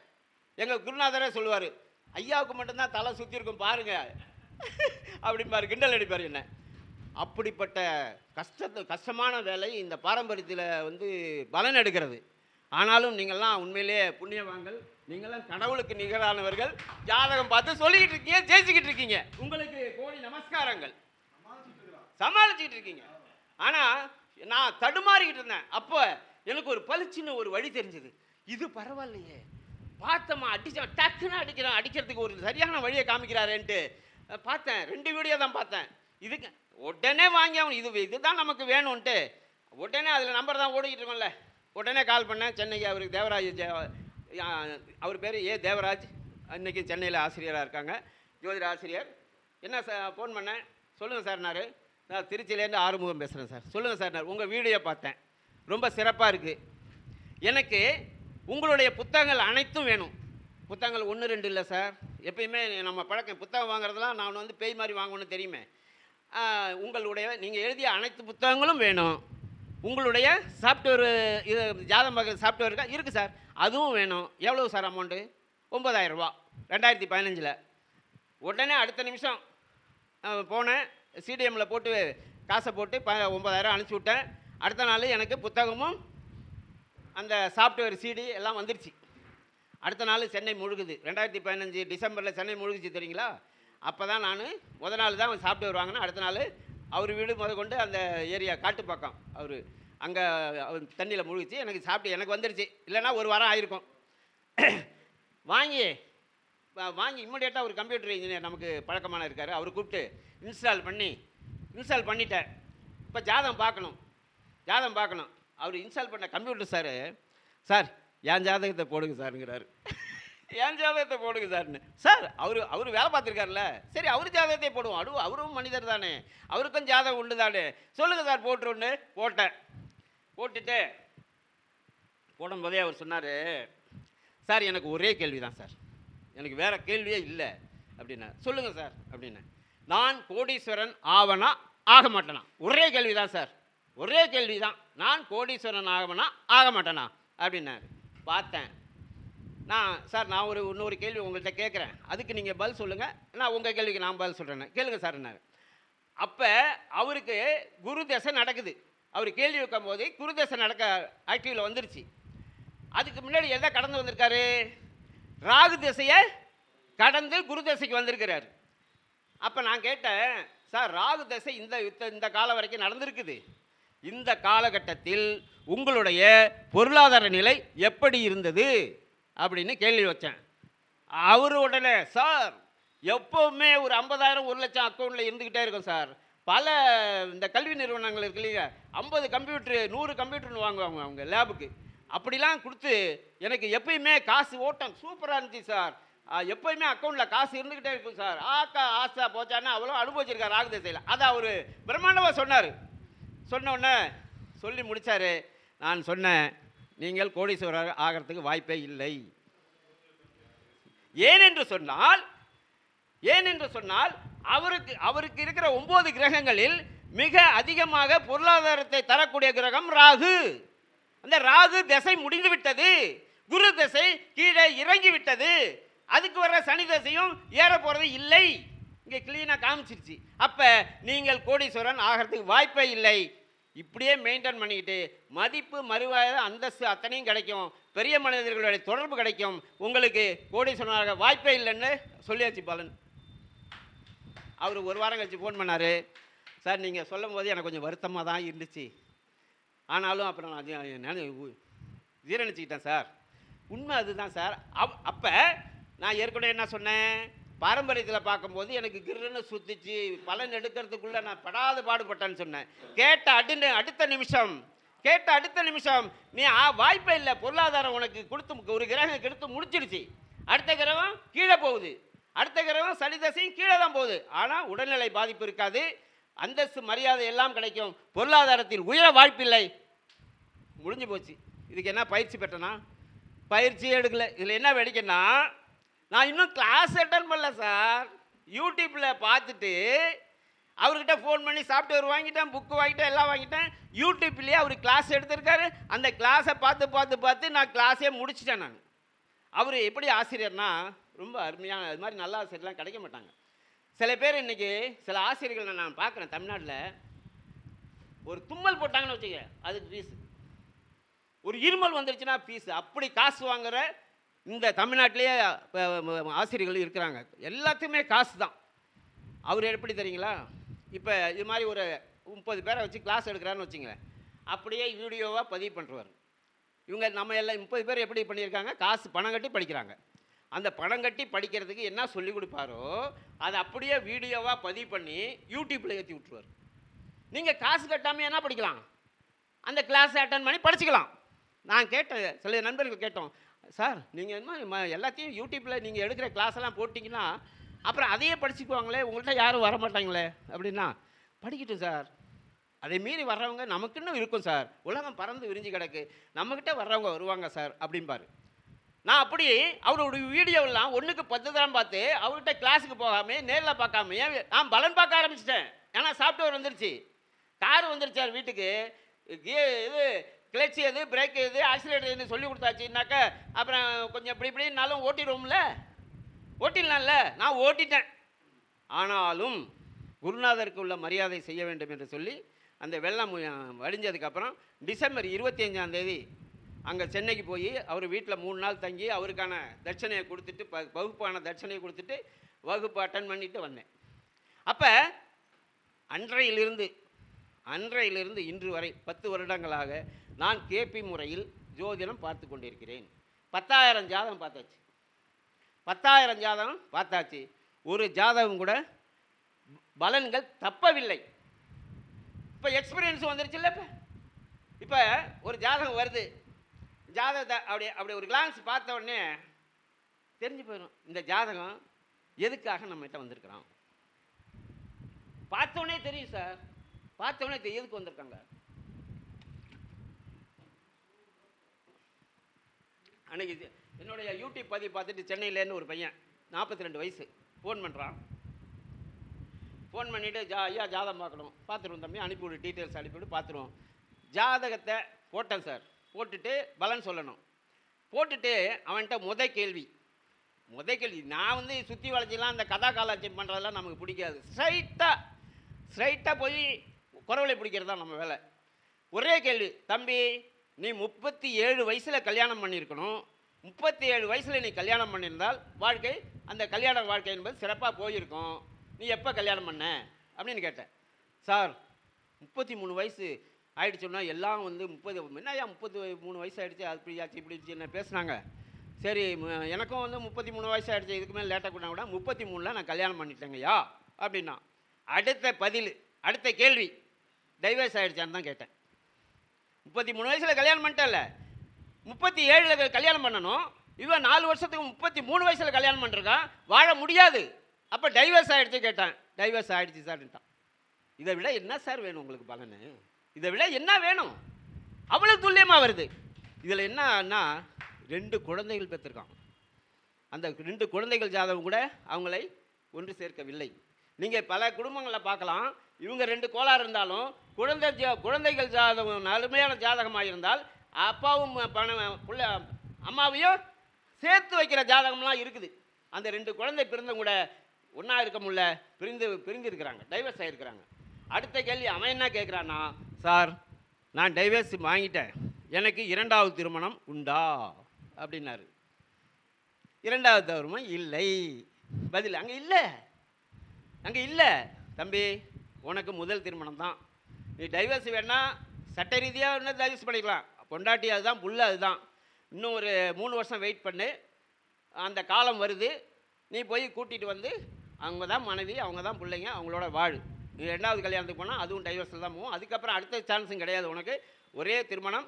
நீ என்ன ஒரே திருமணம் தான், அது காலம் தவறி செஞ்சதால் அது டைவர்ஸுக்கு போச்சு. இதே 37 வயசில் பண்ணியிருந்தா அந்த மனைவியோடு இருந்திருப்ப. நீ காலம் தவறி பண்ண, இப்போ பிரிஞ்சிருக்கீங்க, அந்த காலம் திரும்ப வருது, அந்த இடத்துல தேதி சொல்கிறேன், அந்த இடத்துல திரும்ப சேர்ந்துக்குங்க, ஒன்றாக வாழலாம். அந்த அளவுக்கு துல்லியமான பதில் எடுக்க முடிகிறது, பலன் எடுக்க முடிகிறது என்னுடைய அனுபவத்தில். சரி சார், எப்படி, அடுத்த கேள்வி வந்துடும், எப்படியா இது பண்ணுறீங்க, எங்களுக்கும் தெரிஞ்சால் நல்லது தானே அப்படின்னு நம்ம இப்போ கேள்வி வந்துடும். அதாவது இந்த கேபி சிஸ்டம்னு கேள்விப்பட்டிருப்பீங்க நிறைய பேர். கேபி சிஸ்டம்னு ஒன்று இருக்கிறதா கேள்விப்பட்டிருப்போம். என்னான்னு தெரிஞ்சிக்க முயற்சி பண்ணியிருக்கீங்களா? அது என்ன சார் கேபி சிஸ்டம், என்னான்னு தெரிஞ்சிக்க முயற்சி பண்ணியிருக்கீங்களா? முயற்சி பண்ணலை, அதுக்கு நாங்கள் பொறுப்பு இல்லை. முயற்சி பண்ணாதானே சார் தெரியும். அந்த ஃபீல்டுக்குள்ளே இருக்கிறோம், இவர் ஒன்று பண்ணுறாரு, அவர் ஒன்று பண்ணுறாரு, அவர் பண்ணுறாரு, நம்ம ஒன்று பண்ணிக்கிட்டு இருக்கோம். என்ன பண்ணுறாங்க அவங்களும் பலன் சொல்லி அவங்களும் வந்துக்கிட்டு தானே இருக்காங்க, அவங்கள்ட்டே மக்கள் போயிட்டு இருக்காங்கன்னு இருக்கா. அது என்ன தான் சொல்கிறாங்க, கேபி சிஸ்டம்னா ரொம்ப துல்லியமாக சொல்கிறேன்னு சொல்கிறாங்களே, என்னான்னு பார்க்க முயற்சிக்கலைன்னா உங்களுக்கு அது கிடைக்காது. நாங்கள் அதாவது இன்னும் ஒரு எண்ணங்கள் இந்த பாரம்பரிய ஜோதிடர்களுக்கு ஒரு எண்ணம் இருக்குது. கேபி சிஸ்டம்னா இந்த பராசரர் முறையை அந்த வேதிக் அஸ்ட்ராலஜி பராசரர் முறையிலேருந்து அவங்க மாறுபட்டவங்க. அவங்க வேற ஏதோ சப்லாடு தியரின்னு கேள்விப்பட்டிருப்பீங்க. சப்லாடு அப்படின்னு சொல்கிறாங்க. என்னையா நாமெல்லாம் நட்சத்திரம் சொல்கிறோம், இவன் சப்லாடுங்கிறான். இவனுக்கு எதாவது புரியுதா? அது நமக்கு வேணாம். அந்த சப்லாடு ஐயோ ஆளை விட்டுறியா, அந்த சப்லாடுலாம் வேணாயா, நாங்கள் பாட்டில் ஏதோ குழப்புக்கு போயிட்டுருக்கியா நட்சத்திரம் பொறுத்துக்கிட்டு, நீங்கள் சப்லாடு அந்த லாடுன்னு சொல்லி எங்கள் உயிரை வாங்காதீங்கயா அப்படின்னுட்டு அந்த பக்கம் பின்னாங்கால் பிடவேடிக்கு ஓட்டம் பிடிக்கிறது நின்று. ஆமாம், சப்லாடு ஐயா பாரு, சப்லாடு மட்டும் இல்லை, சப்லாடு சப்லாடு சப்புன்னு ஏங்க போகக்கூடாது? ஏன் போகக்கூடாது? 500 ரூபாய் மாற்றினா 5 100 ரூபா நோட்டு, 5 100 ரூபா நோட்டை 50 ரூபாய் மாற்றினா 10 50 ரூபா நோட்டு, அந்த அதை 20 ரூபா நோட்டு, 10 ரூபா மாட்டினா சில்லறை காசு வேணான்னு சொல்லுவியா? நீ வேணான்னு சொல்லுவியா? அது தப்புன்னு சொல்லுவியா? அதை ஏன் பண்ணியிருக்க? ஒரு நட்சத்திரத்தை ஒரு நட்சத்திரத்தில் 9 புத்திகள் இருக்கா இல்லையாங்களா? அப்போ ஒரு நட்சத்திரம் 9 புத்தியா நாங்கள் சப்லாடு தேரியில் எங்கள் KS கிருஷ்ணமூர்த்தியோ வேற யாரோ பிரிச்சாங்களா? அதான் புத்திகள் தாங்க சப்லாடு சொல்லியிருக்காங்க. சரியான கேள்வி ஐயா கேட்கறது. என்னன்னா அந்த சரியான கேள்வி என்னன்னு சொன்னால், இந்த சப்லாடு தியரியை உலகுக்கு அறிமுகப்படுத்தியவர் KS கிருஷ்ணமூர்த்தி ஐயா. தமிழ்நாட்டுக்காரர் தான் அறிமுகப்படுத்தினார். ஆனால் அவர் ஆங்கில அறிவில் புலமை பெற்றவர். ஆங்கில அறிவில் புலமை பெற்றிருந்ததால் புத்திநாதன் என்று சொல்வதற்கு பதிலாக சப்லாடு என்று ஆங்கிலத்தில் சொல்லிவிட்டார். போகல. அவர் எழுதிய உண்மை ஐயா சொல்றது உண்மைங்க, உண்மை. இன்றைக்கும் அது ஒரு கொஞ்சம் தூரத்தில் நிற்க வைக்கிறதுக்கு காரணம், அது அவர் எழுதிய புத்தகங்கள் அனைத்தும் ஆங்கிலத்தில் இருந்தது. ஆங்கில அறிவு பாண்டித்யம் பெற்றவர்கள். இந்த ஐயா மாதிரி இப்போ பாண்டித்யம் பெற்றிருந்தால் சப்லாடு அவர் தேரிக்குள்ளே அவர் போயிடுவார். அவர் டாக்டரேட் வரைக்கும் வாங்கிட்டார் கேபியில். ஆமாம், அந்தரம் சப்லாடு புத்திநாதன், சப் அந்தரம், சப் போட்டிங்கன்னா சூட்சமம். அவ்வளோதான் சார், முடிஞ்சிருச்சுங்கய்யா. கேபி சிஸ்டம் முடிஞ்சிருச்சு. இதில் என்ன இதில் எங்கேயாவது பராசரரை தாண்டி நாங்கள் ஏதாவது போயிருக்கோமா? தயவு செய்து சொல்லுங்கள், நான் இங்கேயே மன்னிப்பு கேட்டுக்கிறேன். பராசரர் முறையை விட தாண்டி போக முடியாது. 27 நட்சத்திரங்கள், 12 ராசிகள், 9 கிரகங்களை தாண்டி ஜோதிடம் இல்லை. அதனை அதற்குள்ளதான் நாங்கள் நிற்கிறோம். அதுக்குள்ள நிற்கும் போது நாங்கள் வேறுபட்டவர்கள் என்று பார்க்கும் பார்வையை திருத்திக் கொள்ளுங்கள். நாங்கள் வேறுபட்டவர்கள் என்கிற பார்வையை இங்கே மாற்றிக்குங்க. நாங்களும் உங்கள் குடும்பத்தில் ஒருவர்கள் தான். ஆனால் கொஞ்சம் புரிஞ்சுக்கிறதுக்கு கஷ்டமாக இருக்கும். அதை புரிய வைக்கிறதுக்கு முயற்சி பண்ணுறோம். என்ன அங்கே நடக்குது அப்படிங்கிறத நீங்கள் ஒரு நட்சத்திரத்தை ஒரு நட்சத்திரத்தை 4 பாகமாக பிரிச்சிருக்கிறாங்க. பிரிச்சிருக்காங்களா? 1ஆம் பாதம், 2ஆம் பாதம், 3ஆம் பாதம், 4ஆம் பாதம். ஒரு நட்சத்திரத்துக்கு 4 பாதம், 27 நட்சத்திரங்கள், 108 பாதங்கள். இது எங்கே பயன்படுகிறது? இந்த 4 பிரிவாக பிரித்ததுக்கு லாஜிக் இல்லைன்னு நான் ஆர்கியூ பண்ணுவேன். லாஜிக்கே இல்லை அப்படின்னு அது சொன்னோம்னா சண்டைக்கு வந்துடுறது. அதெல்லாம் சொல்லக்கூடாது சார். அவங்க முனிவர்கள் சித்தர்கள் அது பண்ணிட்டு போயிருக்காங்க, ஏன் லாஜிக் இல்லாமல் பண்ணியிருக்கிறாங்க அப்படின்னு நான் சொல்கிறேன். நான் அங்கே 4 பாதம் என்பது 28 4 108 பாதங்கள். அந்த 108 பாதமும் 12 ராசி கட்டங்களில் அடைப்பதற்கு அது பயன்படுது. ஓகேங்களா? ஒரு 2.25 நட்சத்திரம் 9 பாதம், ஒரு ராசிக்கு 9 பாதம், 12 ராசிக்கு 12 108 முடிஞ்சிடுச்சு. அதை வச்சுக்கிட்டு என்ன செய்யலாம்? அம்ச கட்டத்தை ஒரு கிரகம் எங்கே இருக்குன்னு, அம்சத்தில் எங்கே இருக்குன்னு பார்க்கறதுக்கு பயன்படும். வேறு எந்த இடத்திலாவது இங்கு இந்த 4 பாதம் பயன்படுகிறதா? வேறு எந்த இடத்திலாவது 4 பாதம் பயன்படுது சார்னு சொல்லுங்கள். நீங்கள் பாரம்பரியத்தில் நிறையா அனுபவம் வாய்ந்த நண்பர்கள் இருக்கிறீங்க, சொல்லுங்கள் அப்படின்னு பார்த்தா நான் அறிந்த வகையில் இல்லை. அப்போ நீங்கள் என்ன சார் பண்ணியிருக்கீங்க? நாங்கள் 4ஆக உடைக்கல சார், அதுக்கு ரூலும் இல்லை சார். 4ஆக உடைக்கிறதுக்கு 4ஆக உடைச்சோம்னு வச்சுங்க, அங்கே ஒரு கிரகம் சண்டைக்கு வந்துடும். ஏன்னா ஏதாவது 4ஆக பிரித்தா 9 கிரகத்தை 4 பாகமாக பிரித்தா எங்கேயாவது எதுலையாவது அடங்குமா? 9ஆக பிரித்தா அடங்கும். 9 புத்திகள் பிரிச்சிடலாம். 4ஆக பிரித்தா இடிக்கும். ஒரு கிரகத்தை வெட்டி துட்டா இங்கே போட்டு அங்கே போட்டு இதெல்லாம் சரி வரும். ஆனால் 9ஆக பிரித்தா அவங்க நீட்டாக இருப்பாங்க. எனக்குள்ள பங்கை கொடுத்துருயா. கேதுக்கு தசை எத்தனை வருஷம்? 7 வருஷம் தானே. அந்த அந்த அந்த ஒரு 13 டிகிரி 20 மினிட்டில் எனக்கு ஒரு பங்கை கொடுத்துரு, என் டிகிரியை கொடுத்துரு. சுக்கிரன் என் டிகிரியை கொடுத்துரு, சூரியன் என் டிகிரி எனக்கு கொடு அப்படின்னா 13 டிகிரி 20 மினிட்டை எல்லாருக்கும் ஈவனாக கொடுத்துட்டா கிரகங்கள் திருப்தி.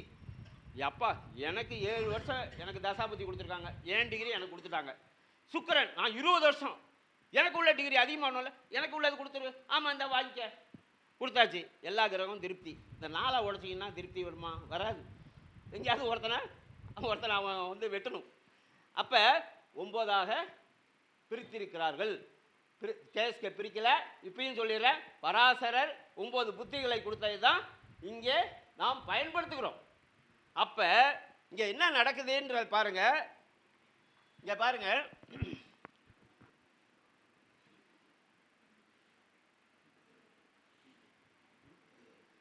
சார் இது ஒரு நட்சத்திரம். இப்போ அஸ்வினின்னு வச்சுங்க.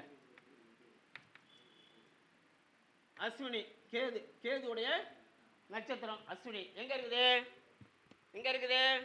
மேஷத்துல முதல் நட்சத்திரம். இப்ப நீங்க பாரம்பரிய முறையில் இப்படி பிரிக்கிறீங்க, இதானே சார்? 1 2 3 4 பாதம். கொடுங்க. ஒன்றும் இல்லை, கொடுங்க. 4 பாதமாக பிரிச்சு போடுறீங்க வச்சுங்களா? இப்போ ஒரு கிரகம் இந்த 3 டிகிரி 20 மினிட்டுக்குள்ளே இருந்தால் ஒரு பாதத்துக்கு 3 டிகிரி 20 மினிட்டு. 3 டிகிரி 20 மினிட்டில் 1ஆம் பாதத்தில் அந்த கிரகம் இருக்குது. 6 டிகிரி 40 மினிட்டுக்குள்ளே இருந்தால் 2ஆம் பாதத்தில் அந்த கிரகம் நிற்குது. அப்புறம் அதுலேருந்து 9 60 என்னன்னா 3ஆம் பாதத்தில் இருக்குது. 13 20க்குள்ளே இருந்துச்சுன்னா 4ஆம் பாதத்தில் இருக்குன்னு சொல்லி நம்ம கிரகங்களை உட்கார வைக்கிறீங்களா? இதில் என்ன மாற்றுக்கிறது இல்லை. இப்போ பாருங்க, இப்போ நாங்கள் என்ன பண்ணுறோம், இது துல்லியமா இதுக்கப்புறம் இப்போ நான் சொல்கிறது துல்லியமான்னு நீங்கள் தான் சொல்லணும், நான் சொல்ல மாட்டேன், நீங்கள் தான் சொல்லணும்.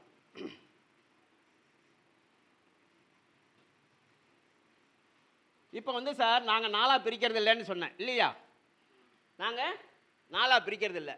அப்போ இதை எத்தனையாக பிரிக்கணும்னா 9ஆக பிரிக்கிறோம். அப்போ கேதுக்கு கொஞ்சம் தான் வரும். அப்போ சுக்கிரனுக்கு கூட வரும். சூரியனுக்கு தசா சூரியன் கம்மி, அதுக்கும் கம்மியாக வரும். சந்திரனுக்கும் கொஞ்சம் கூட வரும். செவ்வாய்க்கு கேதுக்குள்ள அளவு தான் வரும், 7 வருஷம். ராகுக்கு கொஞ்சம் பெருசாக வந்துடும், 18 வருஷ தசை ராகு. குரு கிட்டத்தட்ட ராகுக்கு கொஞ்சம் தான் 2 வருஷம் தான் கிட்டத்தட்ட அதே அளவு வரும். இப்போ சனி 19 வருஷம், அவர் கொஞ்சம் கூட வருவார். அடுத்தது புதன், இதை லாஸ்ட்டு புதன் வச்சுங்க, 17 வருஷம். 1 2 3 4 5 6 7 8 9. சார் 9 புத்தியும் போட்டாச்சுங்களா? இப்போ நீங்கள் நாலாக பிரித்தோம். இப்போ நம்ம என்ன பண்ணியிருக்கோம்? 9ஆக பிரிச்சிருக்கோம். அப்போ இவங்களுக்கு எல்லாத்துக்கும் டிகிரி இருக்கும் இல்லையா? அவங்களுக்கு 7 வருஷத்துக்கு ஒரு டிகிரி. அப்போ 7 வருஷத்துக்கு 7 49 4 மாதம் 27 நாள் கேதுக்கு தசாபதியில் அப்படி தானே வரும், எடுக்கிறீங்க. அப்போ இப்போ இங்கே அதே தசாபதியை நம்ம டிகிரி வயசு இங்கே கொண்டு வரோம் சார்.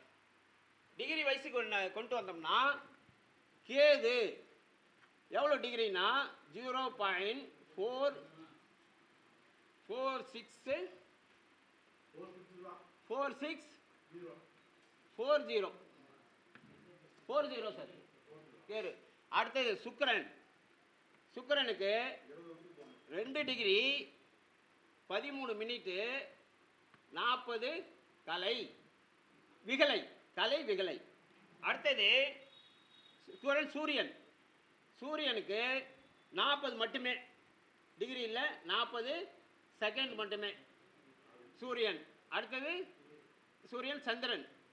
சந்திரனுக்கு 1 டிகிரி 60 மினிட்டு 40 செகண்ட் சந்திரன்.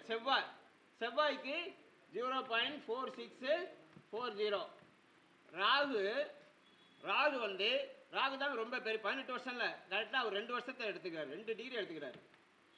2 அடுத்தது குரு 1 டிகிரி 46 மினிட்டு 40. அடுத்தது சனி வந்து 19 வருஷம் 2 டிகிரி 6 மினிட்டு 40 செகண்டு. அடுத்தது புதன் வந்து 1 டிகிரி 53 20. இதுதான் சார் முக்கியம். அப்ப ஒரு கிரகம் அஸ்வினியில் உள்ள நுழையுது, நுழைஞ்ச உடனேயே இந்த கேது சாரத்தில் தான் ஃபர்ஸ்ட். கேது திசையில கேது புத்தி தான். அப்ப கேதுக்குள்ள நுழையும் போது 1 டிகிரி 1/2 டிகிரிக்கு வரைக்கும் அது கேதுவுடைய சப்ளாட். இந்த 9 தான் சார் சப்ளாட். இந்த 9 தான் இந்த கேதுவுடைய சப்ளாட். கேதுக்கு 9 subplot sir. ஒரு கிரகத்துக்கு 9 சப்ளாட் தான். 9 புத்தி தானே, எந்த கிரகமா இருந்தாலும் எந்த நட்சத்திரமா இருந்தாலும். அப்ப கேதுக்கு 9 சப்ளாட் வரும்போது ஃபர்ஸ்ட் சப்ளை கேது. அப்ப கேது வந்து ஒரு 46 மினிட்டு 40 செகண்டுக்குள்ள இருந்துச்சுன்னா அப்ப ஒரு கிரகம் அந்த டிகிரிக்குள்ள இருந்தா அந்த கிரகம் கேதுவுடைய சப்ளாட்ல இருக்குன்னு சொல்றோம். நீங்க என்ன சொல்லுவீங்க? 3 டிகிரி 20 மினிட் வரைக்கும் போற வரைக்குமே முதல் பாதம்னு சொல்லிட்டு உட்காந்துருக்கிறீங்க. நான் இல்ல, அவன் கேதுவுடைய ஆதிக்கத்தில் இருக்கிறான். லக்ன புள்ளின்னு இன்னைக்கு பேச ஆரம்பிச்சிருக்கீங்களா? இன்னைக்கு லக்ன புள்ளின்னு பேச ஆரம்பிச்சிருக்காங்க. இப்போ கொஞ்சம் ஜோதிட துறையில் ஒரு சின்ன சேஞ்சுக்கு வந்திருக்கிறாங்க. சின்ன சேஞ்சு தான். லக்ன புள்ளி ரொம்ப முக்கியம், முக்கிட்டு இருக்கா. இன்னும் முக்கியம் வெளியே வரல. ஏன்னு சொன்னால் லக்ன புள்ளி முக்கியம்னு சொல்லிட்டு அந்த பாதத்திலே நின்னா நீ எங்கடா முக்கியம்? லக்ன புள்ளி முக்கியம் என்று சொல்லுகிற நீ லக்னம் இந்த கேதுவில் இருக்கா, சுக்கிரன் இருக்கா, சூரியன்ல இருக்கான்னு சொன்னாதானே முக்கியத்தை உணர்ந்தன்னு அர்த்தம். நீ இந்த ஊருக்குள்ள என்ட்ராவுற, இந்த ஊர்ல காலை வச்சவொடனே நான் ஊருக்குள்ள வந்துட்டேன்னு சொன்னேன். எங்கேயா வந்த? இன்னும் ஊர்ல இப்பதான்டா காலை வச்சிருக்கிற. ஊருக்குள்ள நடுவில் வந்தவன தான் ஊருக்குள்ள வந்துட்டேன்னு சொல்லலாம். நீ ஊருக்குள்ள இப்பதான் ஒரு அடி வச்சிருக்கிற, நான் ஊருக்குள்ள வந்துருவியா? வர முடியாதுல்ல. அப்ப இந்த உங்களுடைய லக்ன புள்ளி சார், ஒருவர் மேஷ லக்னமாக இருந்து அவருடைய லக்ன புள்ளி 0.4640 இருந்தால் அவருடைய லக்ன சப்ளாடு கேது. அந்த கேதுவுடைய தன்மையில தான் அவங்களோட வாழ்க்கை முறை இருக்கும். இன்னைக்கு காலையில் வந்து உட்காந்தோம் பாலகிருஷ்ண ஐயாவுடைய ஆஃபீஸில். அவருக்கு சார் இந்த சப்ளாடை கொஞ்சம் சொல்லுங்கன்னாரு. நான் கேட்டேன், உங்களுடைய லக்ன புள்ளி டிகிரியை சொல்லுங்கன்னு. அவர் வந்து லக்ன புள்ளி டிகிரி வந்து ரிஷபத்தில் ரோகிணியில் 19 டிகிரி சொச்சத்தில் இருக்குது. அவருக்கு உடனே ஏன்னா லேப்டாப் எடுத்துருவல்ல, கையிலேயே கணக்கு போட்டு, ஐயா நீங்கள் ராகுவுடைய சப்ளாடு உங்களுக்கு. அப்போ அது ராகுவுடைய சப்ளாடுன்னு சொல்லிட்டேன் அவருக்கு. அப்போ ராகுவுடைய சப்ளாடாக இருந்தால் உங்களுடைய தன்மை என்னவாக இருக்கும் அப்படின்னு நான் சொல்கிறேன். உண்டா இல்லையான்னு சொல்லுங்க அப்படின்னு. சொல்லுங்க ஐயா, சரியா இருக்கான்னு பார்ப்போம்னாரு. ராகு என்றால் பிரம்மாண்டம், நீங்கள் யோசிப்பது அனைத்தும் பிரம்மாண்டமாக யோசிப்பீர்கள். எந்த ஒரு காரியத்தையும் சின்னதாக செய்யணும்னு நினைக்க மாட்டீங்க, பெரிதாக செய்யணும்னு நினைப்பீங்க. இன்னும் சொன்ன உடனே கையெடுத்து கும்பிட்டாரு. உண்மை உண்மை உண்மையா, நான் அப்படிதான் யோசிப்பேன், அப்படிதான் யோசிப்பேன் அப்படின்ட்டாரு. அப்போ நீங்கள் உங்களுடைய லக்ன புள்ளி என்ன சப்ளான்னு தெரிஞ்சா அதான் சார். நீங்கள் உங்கள் லக்ன சப்ளாடு தெரிஞ்சுக்கணும். ஃபஸ்ட்டு லக்ன சப்ளாடு தெரிஞ்சால் அந்த தன்மையோடு தான் நீங்கள் விளங்குவீர்கள். அதில் இன்னும் கொஞ்சம் லக்ன சப்ளாடுக்கு ஒரு பலன் இருக்கு. அந்த லக்ன சப்ளாட் நின்ற நட்சத்திரம், நின்ற உப நட்சத்திரம் இன்னும் கொஞ்சம் துல்லியமா சொல்லலாம். இப்படி எடுப்பது சரியா? இந்த 9 புத்திகளையும் பிரித்து இந்த ஒரு கிரகம் இப்படியே போய்கிட்டே இருக்குன்னா எந்த பாயிண்ட்ல நிற்கிதோ அந்த பாயிண்ட் லக்ன புள்ளி என்பது எடுப்பது சரியா, அல்லது இந்த 4ஆக பிரித்து இந்த 1ல் இருக்குது, 2ல் இருக்குது, 3ல் இருக்குது என்பது சொல்கிறது சரியா? நாங்கள் 9ஆக பிரிச்சிருக்கோம். 9ஆக பிரிச்சிருக்கோம்னு சொல்கிறேன், பயன்படுத்தியிருக்கோம். நாங்கள் ஒன்றும் பிரிக்கலை. 9 புத்திகள் பிரித்தது அடியேன் அல்ல, எங்கள் ஆசிரியரும் அல்ல. அங்கே பராசர முனிவர் நம்ம சித்தர்களும் யோகிகளும் பிரித்து கொடுத்துட்டு போனாங்க, அதை நாங்கள் கையில் எடுத்துருக்கோம். புரியுதுங்களா?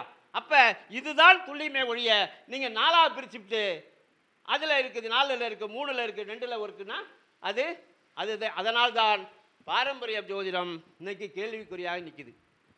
நான் எதுவும் குறை சொல்கிறேன்னு நினைக்காங்க. பாரம்பரியத்தை 13 கீழே வந்து கீழே கூட்டிங்கன்னா 13 டிகிரி 20 மினிட் வந்துடும்.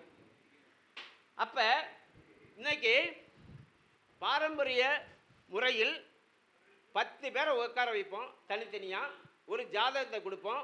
10 பேரும் ஒரே மாதிரியான பலனை சொல்லிவிட்டால் 10 பேர் சார் தனித்தனியாக உட்கார வச்சிருவோம் சார். ஒரே ஜாதகத்தை 10 பிரிண்ட் போட்டு 10 பேருக்கிட்டையும் கொடுத்தால் 10 பேரும் ஒரே பலனை சொல்லுவார்களா? சேலஞ்ச் பண்ணிக்கலாம். சாத்தியமா? யாராவது சொல்லுங்க. அதனால் மக்கள் குழம்பி கிடக்கிறார்கள். என்ன மக்கள்கிட்ட கேள்வி வருதுன்னா, கேள்வி குத்தா இருக்குது சார். அந்த கிட்ட போனால் ஒரு பலன் சொல்கிறாரு, இந்த வாழ்கிட்ட போனால் ஒரு சொல்கிறாரு, அவர் ஒன்று சொல்கிறாரு. நாங்கள் என்ன பண்ணுறதுல யாருன்னே தெரியல, ஆளுக்காள் ஒன்று சொல்கிறாங்கன்னு மக்களுடைய அழுக்குறல் நம் காதில் கேட்கிறது. கஷ்டப்படுறாங்க. அவங்களுக்கு ஜோதிடம் தெரியாது. அவங்க ஜோதிடம் தெரியாதா, ஏதாவது ஒரு வழி கிடைக்காதா அப்படின்னு ஜோதிடர்களை நாடி தேடி வருகிறார்கள். சரியான ஜோதிடம் இருக்கிறது, அதை எடுக்க தெரியவில்லை. எடுக்க சொல்லிக் கொடுத்தாலும் கற்றுக்க தயாராக இல்லை. புரியுதுங்களா? அப்போ தயவு செய்து இன்னைக்கு காலம் முன்னேறி கொண்டிருக்கிறது. இன்னைக்கு ஒரு ஜோதிடம் பார்க்க வர்றவங்க நமக்கு முன்னாடி அவன் பலன் சொல்கிறான். ஐயா இங்கே ஆட்சியாக இருக்குங்களே, இங்கே உச்சமாக இருக்குங்களே, அது எனக்கு வேலை செய்யாதா? புஷ்கரன் அவாம்சத்தில் ஒரு கிரகம் இருக்கிறது, அதுக்கு எனக்கு பலன் கொடுக்காதா சார்? ரொம்ப ரொம்ப ரொம்ப அட்வான்ஸாக இருக்கணும், தேடி அலையணும், தூக்கம் வரக்கூடாது. இங்கே இருக்கிறவங்கள யாராவது ஒரு நபர் தூங்கும் பொழுது தூக்கத்தில் யாருக்காவது ஜாதகம் பார்த்திருக்கிறீர்களா? தூங்கிட்டு இருக்கோம் சார், அசந்து தூங்கிட்டு இருக்கோம். தூக்கத்தில் ஒரு ஜாதகம் நம்மகிட்ட வருது, பார்க்குறோம், பலன் பார்க்குறோன்னு வச்சுக்கோங்க. யாராவது அந்த சம்பவம் நடந்திருக்கிறதா? அப்படி நடந்தால் அவர் தான் சார் ஜோதிடத்தில் வந்து ஜெயிப்பார். அதான் ஜெயிப்பார். அதை தான் அப்துல் கலாம் சொன்னார். தூங்கும் போது வருவது கனவு இல்லை, உன்னை தூங்காமல் செய்வது கனவுன்னார். உன்னுடைய தேடுதல், ஜோதிடத்தில் உன்னுடைய தேடுதல் தீவிரமாக இருந்தால் உன்னை தூங்க விடாது. ஜோதிடம், இந்த கிரகம் உன்னை தூங்க விடாது. அப்ப தூங்க விடலைன்னா தூக்கத்திலேயே கனவில் ஜோதிடம் பார்ப்பாய். இதை யாரு பார்க்குறாங்களோ அவங்க ஜோதிடத்தை ஜெயிச்சிருவாங்க. ஏன்னா அவன் மூளை இயங்கிட்டே இருக்கு. ஏன்? நமக்கு வரலாறு தெரியணும், பல்வேறு வரலாறுகள் தெரிய வேண்டும். இரண்டு நோபல் பரிசை வென்ற, 2 நோபல் பிரைஸ் பெற்ற அந்த விஞ்ஞானி, அவர் கண்டுபிடித்த அந்த தியரி, அந்த கொட்டேஷன், அதுக்கு என்ன சொல்றது சார், அதுக்கான விதிகள் அவர் எப்போ கண்டுபிடிச்சார் தெரியுங்களா? முடிச்சுக்கிட்டு இருக்கும்போது கண்டுபிடிக்கல சார், கண்டுபிடிக்கல. அவர் லேபில், ஆராய்ச்சி கூடத்தில் தீவிர ஆராய்ச்சியில் இருக்கிறாரு. அந்த இயற்கையினுடைய தாக்குதல் என்ன, அது அந்த டைட்னஸ் கொடுப்போம் இல்லையா, எவ்வளோண்ணா இயற்கை விதி, அது நடந்தே தீரும். அப்படியே தூக்கம் அப்படியே சொக்கி டேபிள் மேலே அப்படி சாஞ்சி படுத்துடுறார். அந்த ஆராய்ச்சி. அவர் தூங்கினார், ஆனால் அவர் மூளை தூங்கவில்லை. அந்த அளவுக்கு தீவிரம். அந்த மூளை தீவிரமாக செயல்பட்டு அந்த தூக்கத்திலேயே அதற்கான விஷயங்கள் வந்துவிட்டது. டக்குன்னு முடிச்சாரு, அந்த கொட்டேஷன் எழுதினாரு, தூங்கிட்டாரு. காலையில் பார்த்தால் அந்த கொட்டேஷன் தான் அவருக்கு நோபல் பரிசை வாங்கி கொடுத்தது. அந்த கொட்டேஷன் தான் அவருக்கு நோபல் பரிசை வாங்கி கொடுத்தது. அவர் விழித்திருக்கும் போது கிடைக்காத விஷயம் தூக்கத்தில் கிடைத்தது.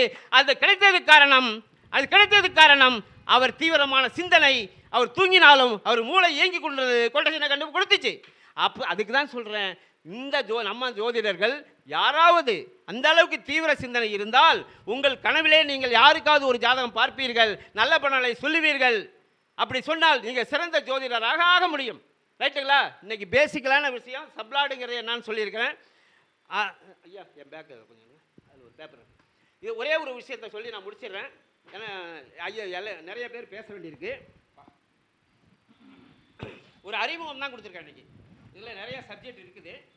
இப்போ எப்படி ஜாதகம் நான் பார்க்குறேன், அதுக்கான சாஃப்ட்வேரு இருக்குது. எப்படி பார்க்குறேங்கிற ஒரு விஷயத்தை சொல்லிவிட்டு நான் என்னுடைய உரையை நான் முடிக்கலான்னு இருக்கேன். இதில் என்ன, ஏன் வந்து இந்த முறை இன்னும் மக்களில் சென்றடையவில்லை? ஒரு கேள்வி இருக்கு இல்லையா? இவ்வளவு ஐயா என்னங்க ஐயா இவ்வளவு தீவிரமான நன்மையான சிறப்பான ஒரு விஷயத்தை வச்சுக்கிட்டு இருக்கீங்க, இது கண்டுபிடிக்கப்பட்டு ஆண்டுகள் ஆகிவிட்டது, ஆனாலும் இன்னைக்கே இன்னும் மக்களை சென்றடையாமல் இருக்கிறதே ஏன்? கேள்வி இருக்குமா இல்லையா? ஏன் என்று சொன்னால் இப்போ ஐயாட்ட கொண்டு வந்து ஒரு குழந்தை பிறக்குது, டேட்டா பர்த்து டைம் கொடுத்துட்டா போதும். ஐயா இந்த மாதிரி கரூரில் ஒரு குழந்தை பிறந்திருக்கு, டேட்டா பர்த்து டைமை கொடுத்தா ஐயா வந்து என்ன பண்ணுவாங்க, 10 நிமிஷத்தில் ஜாதகத்தை போட்டு தாசாபுத்தி ஆந்திர வரைக்கும் போட்டு நவம்ச கட்டம் அம்ச கட்டம்லாம் போட்டு கையில் கொடுத்துருவார். 2 நிமிஷம் சாஃப்ட்வேர் இருக்குது, போட்டுருவீங்க. ஆனால் கேபி இந்த சிஸ்டம் முறையில் நீங்கள் கையில் கணக்கு போட முடியாது. முடியும், 3 மணி நேரம் 4 மணி நேரம் ஆகும். ஒரு எம்எஸ்சி மேக்ஸ் முடித்த மாதிரி ஐயா மாதிரி ஆளுங்க இருந்தால் கூட அவங்களுக்கு சொல்லி கொடுத்துட்டோம்னா அவர் ஐயா போட்டுருவார். ஐயா எம்எஸ்சி மேக்ஸ் ஆசிரியர், அவர்கிட்ட கொடுத்தா போட்டுருவார். ஆனால் சாதாரண நம்ம எல்லாம் எம்எஸ்சி முடித்தவங்களாக இருக்கிறோம் ஜோதிடர்கள், அப்போ போட முடியாது. அப்போ ஜோதிடர்களையே இந்த விஷயம் சென்றடையவில்லை, அது எப்படி மக்களை சென்றடையும் சார்? ஜோதிடர்களுக்கு ஒரு விஷயம் போச்சதுன்னா அது மக்களுக்கு போகும், ஜோதிடர்கிட்ட இன்னும் போகலை, அது நிற்குது. அதனால் அது மக்களிடம் சென்றடையவில்லை. ஆனால் இது ஒரு சிறந்த ஒரு முறை. இப்போ இதுக்கான சாஃப்ட்வேர் இப்போ கம்ப்யூட்டர் யுகமாக இருக்குது.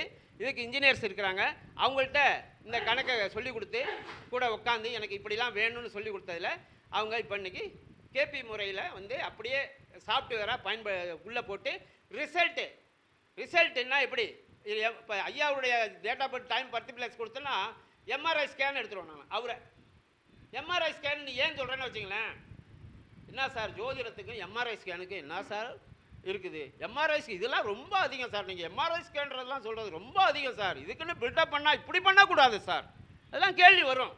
நான் சொல்கிறேன், இப்போவும் சொல்கிறேன், எம்ஆர்ஐ ஸ்கேன் தான். ஏன் சொல்கிறேன் தெரியுமா? இந்த 12 கட்டம் தானே உங்கள் உடல், இந்த 12 கட்டம் தானே உங்களோட உடல், உண்டா இல்லையா? தலை லக்னம், முகம் 2ஆம் பாவம், ஷோல்டர் கழுத்து 3ஆம் பாவம், 4ஆம் பாவம் நெஞ்சை பகுதி, 5ஆம் பாவம் இங்கே வருது, 6ஆம் பாவம் இழுப்பு, 12 பாதம் 12 வந்துருதா இல்லையா? அப்போ உடம்பு தான் 12 கட்டம்ன்றது உங்களுக்கு உடம்பு தானே. அதை நான் ஸ்கேன் பண்ணால் எம்ஆர்ஐ ஸ்கேன்னு சொல்கிறது என்ன தவறு? அப்போ இந்த 12 பாவத்தில் எந்த பாவம் பாதிக்கப்பட்டிருக்கிறதோ அந்த பாவ ரீதியாக உனக்கு உடல்நிலை கோளாறு வரப்போகுதுன்னு சொல்லுறது என்ன தப்பு? அப்போ எம்ஆர்ஐ ஸ்கேனா இல்லையா சார்? சார் எம்ஆர்ஐ ஸ்கேன் சொல்லி நான் பில்டப்லாம் பண்ணல. இந்த 12 பாவம் இருக்குது, 12 பாவத்தில் லக்ன பாவம் கெட்டு குடிசேரா போயிருச்சுன்னா அவனுக்கு மண்டையில் பிரச்சனை, மூளை கோளாறு வரணும்னு சொல்கிறது என்ன தப்பு? 2ஆம் பாவம் போச்சுன்னா முகத்தில் பிரச்சனைன்னு இந்த பகுதி இங்கே தான் ஐம்புலன்கள் இருக்குது, இங்கே பிரச்சனை வரணும், கழுத்து இதை மாதிரி சொல்லலாம் இல்லையா? அப்போ எம்ஆர்ஐ ஸ்கேனுங்கிற சரியான வார்த்தை தானே, நாம் தவறாக ஒன்றும் பயன்படுத்தலையே. அப்போ இது கரெக்டா? அடுத்த கேள்வி, அப்படி நீங்கள் சொல்கிறீங்க சார் இது கரெக்டா அப்படின்னா கரெக்டாக வருது சார். ஒரு ஜாதகர் போட்டு 5 வருஷம் ஆச்சு, 5 வருஷத்துக்கு அப்புறம் ஒரு பிரச்சனைன்னு வராரு. என்ன பிரச்சனை சார்? எனக்கு கால் வந்து ரொம்ப முடியாமல் இருக்குது சார், காலில் எனக்கு ரொம்ப பிரச்சனையாக இருக்குது அப்படின்னு 5 வருஷத்துக்கு முன்னாடி போட்ட அவர் ஜாதகத்தை எடுக்கிறேன். அங்கே 12ஆம் பாவம் பாதிக்கப்பட்டு கிடக்கிறது. 12ஆம் பாவம் பாதிக்கப்பட்டு கிடக்கிறது. என்ன பிரச்சனை சொல்றாரு? எனக்கு பாதத்தில் பிரச்சனை. கரெக்டாக வந்துருச்சா இல்லையா? 5 வருஷத்துக்கு முன்னாடி போட்ட ஜாதகம் இப்போ பிரச்சனை கொடுக்குது. என்ன பிரச்சனைனா பாதத்தில் பிரச்சனை. அதே அவங்க மிஸ்ஸஸ் ஜாதகம் அங்கே 2ஆம் பாவத்தில் பிரச்சனையை காமிக்குது. கண்ணு 2 கண்ணு ஆப்ரேஷனு. அப்போ எம்ஆர்ஐ ஸ்கேனா இல்லையா? அந்த அளவுக்கு துல்லியமாக இந்த 12 பாவமும் இங்கே தெரியும். இந்த 12 பாவம் இருக்கு பாருங்க, இதே தெரியும். இந்த பாருங்க, இந்த பக்கம் நம்ம உடம்பு, அகம், உணர்வு சார்ந்த விஷயம். உணர்வு சார்ந்த விஷயம்னா கல்யாணம் பண்ணிக்கிறது, குழந்தை படிக்கிறது, படிக்கிறது, அனைத்து விஷயங்களும். பொருள் அல்லாத அனைத்து விஷயங்களும் இங்கே. பொருள் சார்ந்த விஷயம்லாம் இங்கே. இவன் சம்பாதிப்பானா, சம்பாதிக்க மாட்டானா, என்ன ஆவான் வாழ்க்கையிலங்கிறதுலாம் இங்கே. இன்னைக்கு நம்மளுடைய வாழ்க்கை முறை 2 விதமாக இருக்கிறது. ஒன்று அகம், இன்னொன்று புறம். அக வாழ்க்கை என்பது படிப்பது, கல்யாணம் பண்ணிக்கிறது, குழந்தை குட்டிக்கிறது, உணர்வு சார்ந்த நண்பர்களோட பழகிறது, குடும்பத்தை கவனிச்சுக்கிறது, இதெல்லாம் அகம் சார்ந்த விஷயம். பொருள் அல்லாத அனைத்து விஷயங்களும் அகம். பொருள் சார்ந்த அனைத்து விஷயங்களும் புறம். சம்பாதிப்பானா, வீடு வாங்குவானா, வாகனம் வாங்குவானா, எவ்வளவு சம்பாதிப்பான், இருந்த நிலையிலேருந்து சம்பாத்தி அவங்க அப்பா நிலையிலேருந்து சம்பாதித்து வந்து மேலே வருவானா அப்படிங்கிறதெல்லாம் ஸ்கேன் ரிப்போர்ட் சொல்லும். சொன்னிச்சே. இது வந்து ஒரு விவசாயி குடும்பத்தில் பிறந்த அவங்க அப்பா 4 பிள்ளை, 3 பிள்ளைய படிக்க வைக்க முடியல, ஒரே ஒரு பிள்ளை தான் படித்தான். மற்றவெல்லாம் அவங்க அப்பா தொழில் விவசாயமே பார்த்தாங்க. இந்த பையன் விவசாய குடும்பம் படிக்கிறதுக்கு சிரமப்பட்டு படித்தான். இன்றைக்கு கோடீஸ்வரன். எப்படி இவன் கோடீஸ்வரன் ஆனான்? எப்படி அவன் கோடீஸ்வரன் ஆனான்? ஸ்கேன் ரிப்போர்ட் சூப்பராக சொல்லுது. இந்த பையன் டேட்டா பர்த் வேணா சொல்கிறேன், நோட் பண்ணிங்க. 16/4/1956 9 நிமிஷம் 9 மணி 1 நிமிஷத்துக்கு 9 மணி 9:01 பிறந்திருக்கிறார். சிதம்பரத்தில் பிறந்திருக்கிறார். நோட் பண்ணிங்க. சிதம்பரத்தில் பிறந்திருக்கிறாரு. 16/4/1956 சிதம்பரத்தில் பிறந்திருக்காரு. 9:01 பிறந்த நட்சத்திரம் திருவாதிரை நட்சத்திரம். பிறந்த நட்சத்திரம் திருவாதிரை பிறந்திருக்காரு. அப்போ நடக்கிற திசை, ஆரம்ப திசை என்ன? ராகு திசை. புரிஞ்சு வச்சா? இப்போ இங்கே ஸ்கேன் ரிப்போர்ட்டில் இந்த ராகு என்ன பர்சன்டேஜ் வச்சிருக்காரு பொருளாதாரத்துக்கு? ஹை லெவல் 100% தான் அதிகபட்சம். 100 வச்சிருக்காரு. அப்போ பிறந்த குழந்தை 100 சம்பாதிக்குமா? சம்பாதிக்கிறாது. ஆனால் அந்த குழந்தையினுடைய அந்த தாக்கம், அந்த அதிர்ஷ்டம் அந்த குடும்பத்துக்கு சேரும் இல்லையா? அவன் வளர்ற வரைக்கும் அந்த குடும்பம் வளர்ந்தது. இந்த பையன் பிறந்ததுலேருந்து அவங்க கொஞ்சம் பொருளாதாரத்தில் வளர்ந்தார்கள். அடுத்து வர என்ன திசை வரும்? குரு திசை. குரு திசை என்ன வச்சிருக்கு? 92%. அப்போ ராகு திசை இப்போ எத்தனை வருஷம்? 15 வருஷம். அப்போ 15 இல்லை சார், இருப்பு வந்து 15 வருஷம் 2 மாதம்னு வச்சுங்க. 15 வயசு வரைக்கும் 10வது இல்லையா? அப்போ 11 வருஷம் 58 பிறந்த 57 56 பிறந்திருக்காரு. அப்போ எஸ்எஸ்எல்சி. அப்போ 16 வயசில் அவர் எஸ்எல்சி முடிச்சிருவார். அதுக்கப்புறம் என்ன பண்ணுவார்? பாலிடெக்னிக் போனார், டிப்ளமா படித்தார், சிவில் இன்ஜினியரு. என்ன அவர் அடுத்தது வேலைக்கு போனார். அந்த திசையும் குரு திசையும் அவருக்கு பொருளாதாரத்தை வாரி வழங்கியது. அப்படியே சூப்பர்வைசராக போனார் கம்பெனியில், பொதுத்துறை நிறுவனம். வளர்ந்தார். சரி, அப்போ குரு தசை முடியுது. வயசு எத்தனை இருக்குது? 31 வயசு. 31 வயசு. அடுத்தது என்ன தசை? சனி தசை. சனி தசை என்ன பர்சன்டேஜ் கீழே போச்சா? சனி தசை 75%. அது எவ்வளோ வருஷம்? 19 வருஷம். 50 வயசு வரைக்கும் ஏறிக்கிட்டே இருக்குது பொருளாதாரம். கிரகம் இது அது வந்தால் இப்படி வரணும் சார் கிரகங்கள். சில கிரகம் ஏற்றும், அடுத்த தசை கீழே பிடுங்கி விட்டுரும். நம்ம ஆளுக்கு பிடுங்க போகுதுன்னு தெரியாமல் காசெல்லாம் சம்பாரிச்சு காசெல்லாம் விட்டுருவோம். இவருக்கு அடுத்த தசையும் ஏற்றுச்சு. அப்போ 19 50 வயசு சம்பாரிச்சுக்கிட்டே இருக்கிறார். இடையில அடுத்து வர தசை புதன் தசை. அது என்ன பர்சன்டேஜ்? 100%. அப்போ 50 வயசில் நல்ல ஒரு பொசிஷன் போயிருக்காரா? கம்பெனியோடைய ஜிஎம் சார். 50 வயசில் எங்கே சூப்பர்வைசராக ஜாயின் பண்ணான், இப்படியே வளர்ந்தான். இடையில பிஇ படித்தான். பிஇ படித்தவொடனே ப்ரொமோஷன் ஏறிக்கிட்டே போகுது. அவர் 50 வயசுக்கு மேலே புதன் வந்துச்சு, ப்ரொமோஷனை கொடுத்து கம்பெனியோட ஜிஎம் ரிட்டையர்ட் ஆகும்போதும் 2 லட்ச ரூபா சம்பளம். அப்போ ரிட்டையர்ட் ஆகும்போது அப்போ 50 புதன் தசை எவ்வளவு 17, 67 வயசு வரைக்கும் சம்பாத்தியம்.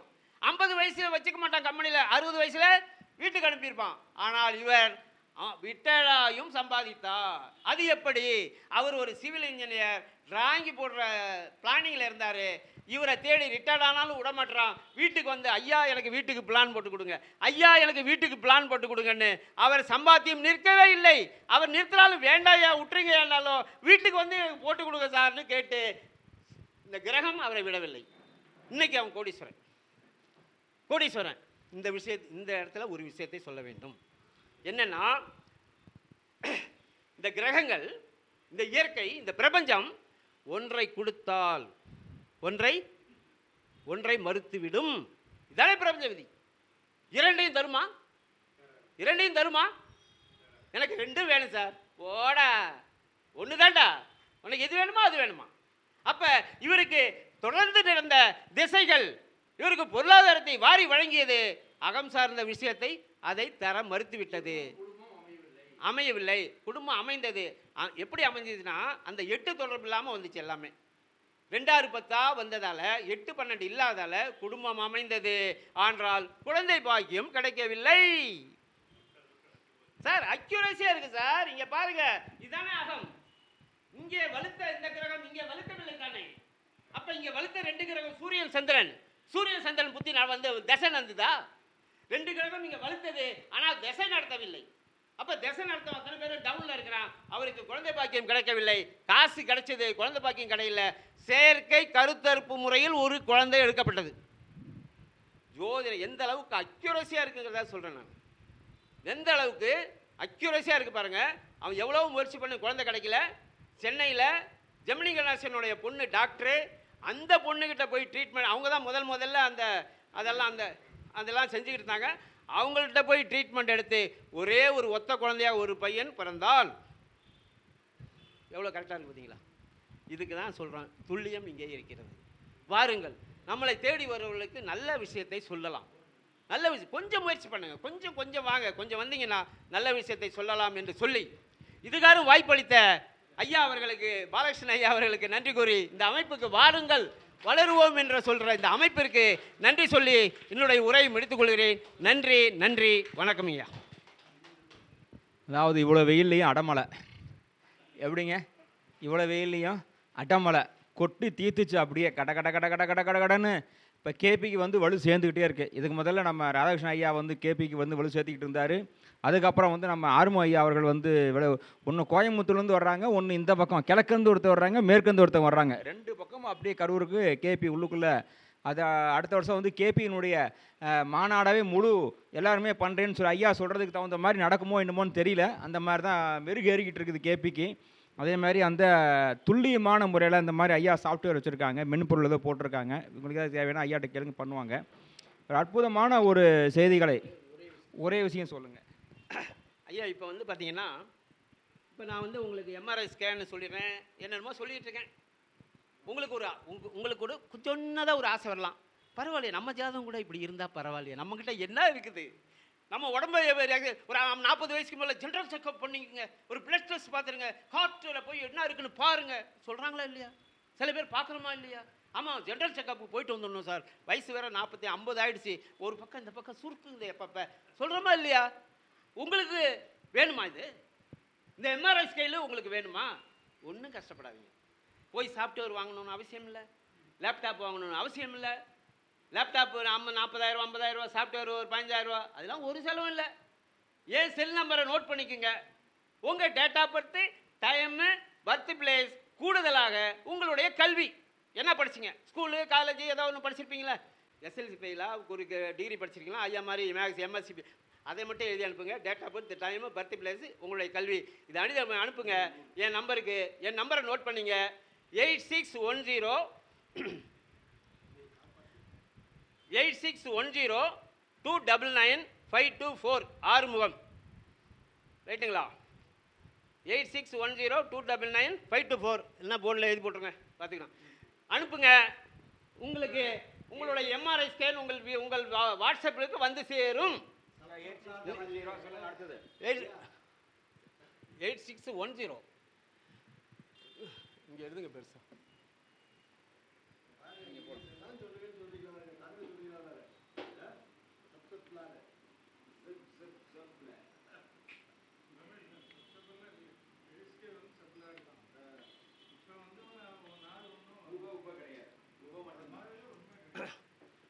உங்களுக்கு வேறும்.